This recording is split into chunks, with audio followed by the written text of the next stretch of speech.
बिहार की सियासत में एक बड़ा बदलाव हो रहा है। मुख्यमंत्री नीतीश कुमार ने राज्यसभा के लिए नामांकन भर दिया है। साथ ही बीजेपी के राष्ट्रीय अध्यक्ष नितिन नबीन, आरएलएम अध्यक्ष उपेंद्र कुशवाहा, केंद्रीय कृषि राज्य मंत्री रामनाथ ठाकुर और बीजेपी के प्रदेश महामंत्री शिवेश कुमार ने भी राज्यसभा के लिए नामांकन दाखिल किया। खैर, नीतीश कुमार के नामांकन किए जाने के बाद सियासी चर्चाओं का बाजार गर्म हो चुका है। नीतीश कुमार के दिल्ली जाने के बाद बिहार की राजनीति में नया अध्याय शुरू होगा। लेकिन सवाल सिर्फ बिहार का नहीं है, दरअसल कहानी यूपी से भी जुड़ती है। बिहार में बदलते समीकरणों का इम्पैक्ट बीजेपी को यूपी में चुनावी तौर से भारी न पड़े, इसलिए बीजेपी ने इस पूरे घटनाक्रम की स्क्रिप्ट पहले ही लिखनी शुरू कर दी थी। नीतीश कुमार का बिहार की सक्रिय राजनीति से दूर राज्यसभा जाने का असर बिहार की पॉलिटिक्स के साथ साथ उत्तर प्रदेश में आगामी चुनाव पर असर डाल सकता है। इसलिए बीजेपी ने इसकी प्लानिंग बिहार चुनाव के बाद से ही कर ली थी। दरअसल बिहार की राजनीति में कुर्मी कुशवाहा समीकरण बेहद अहम माना जाता है। इसे ही राजनीतिक भाषा में लव कुश समीकरण कहते हैं, जिसमें कुर्मी और कोयरी कुशवाहा समुदाय मिलकर कई सीटों पर निर्णायक असर रखते हैं। नीतीश कुमार खुद कुर्मी समुदाय से आते हैं और इसी सामाजिक आधार पर उन्होंने दशकों तक बिहार की राजनीति में पकड़ बनाए रखी। अब अगर बिहार में सत्ता समीकरण बदलते हैं तो बीजेपी सामाजिक समीकरण को अपने पक्ष में बनाए रखना चाहती है और यही वजह है कि बिहार चुनाव के नतीजों के ठीक बाद ही उत्तर प्रदेश में बीजेपी ने कुर्मी नेता पंकज चौधरी को प्रदेश अध्यक्ष बनाकर साफ संदेश दिया कि पार्टी गैर यादव ओबीसी वोट को एकजुट रखने की कोशिश कर रही है और शायद इसलिए अब बीजेपी बड़े सधे हुए अंदाज में नीतीश के इस फैसले को अप्रत्याशित न बताते हुए कह रही है कि नीतीश कुमार का आशीर्वाद बिहार को मिलता रहेगा। आदरणीय नीतीश कुमार जी ने आज बयान दिया है, ये अप्रत्याशित है, ये कहना ठीक नहीं है।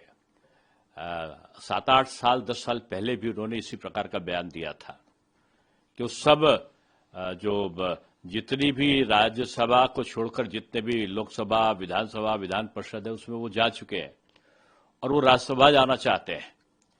तो मैं समझता हूं कि well calculated person Nitish ji केवल जननायक नहीं है, बल्कि अपनी पार्टी के प्रति वो हित चिंतन रखने वाले व्यक्तित्व है और उनका आशीर्वाद बिहार को मिलता रहेगा, ऐसा उन्होंने स्वयं कहा है।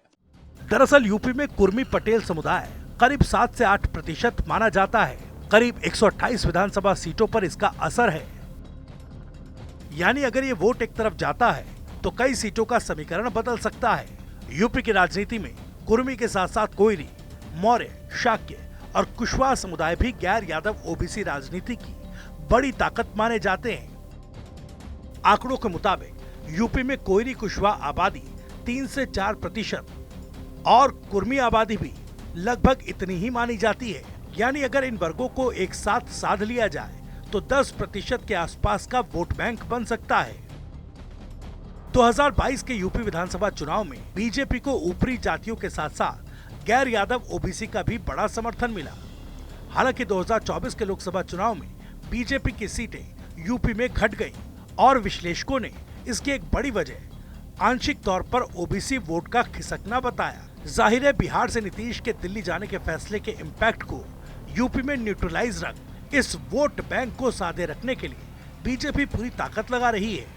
तो वहीं विपक्ष ने नीतीश कुमार को लेकर बीजेपी पर सियासी अटैक शुरू कर दिए और कुर्मी, कोयरी और कुशवाहा या यूं कहें कि गैर यादव ओबीसी वोटर के साथ धोखे का आरोप लगा दिया।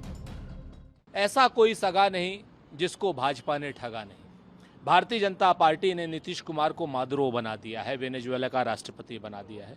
जिस तरीके से वेनेजुएला के राष्ट्रपति को डोनाल्ड ट्रंप ने उठाकर वेनेजुएला से न्यूयॉर्क ले गए, उसी प्रकार से आज पटना से अपहरण करके कहीं ना कहीं जनता दल यूनाइटेड को खत्म करने की साजिश करते हुए भारतीय जनता पार्टी के लोग नीतीश कुमार को दिल्ली की राज्यसभा में ले जा रहे हैं। आज स्पष्ट है कि बिहार की जनता के साथ दगा किया। आज स्पष्ट है कि भारतीय जनता पार्टी अपने सारे एनडीए के जितने भी क्षेत्रीय एलाइज हैं सबको खा जाएगी। आज स्पष्ट है कि बिहार की जनता के साथ छल, कपट, प्रपंच और धोखा एनडीए की सरकार भारतीय जनता पार्टी और नरेंद्र मोदी ने किया है। देखिए, जिस बात को लेके पूरा विपक्ष इस बात को कह रहा था कि नीतीश कुमार जी अगले मुख्यमंत्री नहीं होंगे विधानसभा चुनाव के बाद, लेकिन उन अटकलों पे विराम लगा जब वो मुख्यमंत्री पद की शपथ लेते हैं। लेकिन अब जिस तरह की चर्चा है कि भारतीय जनता पार्टी का बड़ा दबाव है, भारतीय जनता पार्टी चाहती कि बिहार में भाजपा का मुख्यमंत्री बने और नीतीश कुमार जी को वो राज्यसभा भेज के उनके बेटे को वहां पे मंत्री बना देना चाहती।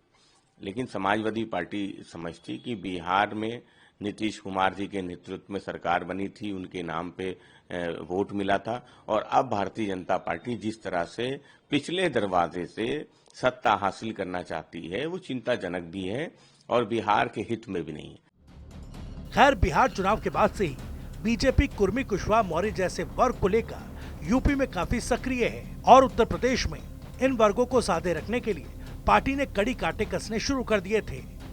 अब जब बिहार में सत्ता का नया चेहरा सामने आएगा और ऐसे में कुशवाहा या ओबीसी नेता को आगे किया जाता है तो इसका संदेश सिर्फ बिहार तक सीमित नहीं रहेगा, बल्कि ये संदेश जाएगा यूपी के पूर्वांचल से लेकर बुंदेलखंड तक, जहां यही जातीय समीकरण यूपी की राजनीति को भी प्रभावित करते हैं।